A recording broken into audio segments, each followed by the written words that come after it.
నిజానికి వారం క్రితం వరకు భారతీయుడు సీక్వెల్ కు ఎలాంటి క్రేజ్ లేదు. కానీ ఎప్పుడైతే రిలీజ్ టైం దగ్గర పడిందో అప్పటి నుంచి ఆడియన్స్ ఇంట్రెస్ట్ గ్యాదర్ చేయడం మొదలుపెట్టింది.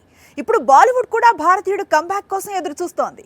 అందుకోసం అక్షయ్ కుమార్ నటించిన కొత్త చిత్రాన్ని సైతం లైట్ తీసుకునే పరిస్థితులు కనిపిస్తున్నాయి. భారతీయుడు సీక్వెల్ తెరకెక్కుతోంది అంటే గత 5 ఏళ్లుగా ఎంతో క్యూరియాసిటీతో ఎదురు చూశారు భారతీయుడు అభిమానులు. తొలి భాగం క్రియేట్ చేసిన సెన్సేషన్ అలాంటిది. అలాంటి భారతీయుడు మళ్లీ తిరిగొస్తున్నాడు అంటే నిజానికి సీక్వెల్ సినిమాకు చాలా క్రేజ్ కనిపించాలి. కానీ టీజర్, ట్రైలర్, సాంగ్స్ అనుకున్నంత స్థాయిలో లేకపోవడంతో పెద్దగా హైప్ క్రియేట్ కాలేదనే చెప్పాలి. అయితే రిలీజ్ కు కొద్ది గంటల ముందు అడ్వాన్స్ బుకింగ్ స్టార్ట్ అయిన తర్వాత మాత్రం భారతీయుడు సీక్వెల్ కు క్రేజ్ స్టార్ట్ అయింది.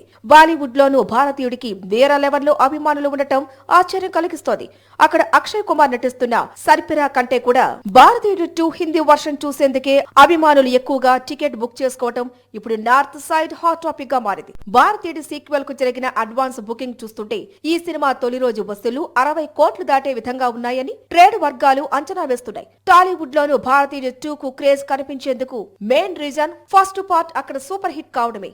అదే క్రేజ్ ఇప్పుడు రిలీజ్ అవుతోంది. సడన్ గా క్రియేట్ అయిన హైప్ కు తగ్గట్లు సినిమాకు పాజిటివ్ టాక్ పుట్టుకొస్తే మాత్రం సెకండ్ పార్ట్ కూడా కాసుల వర్షం కురవటం ఖాయం.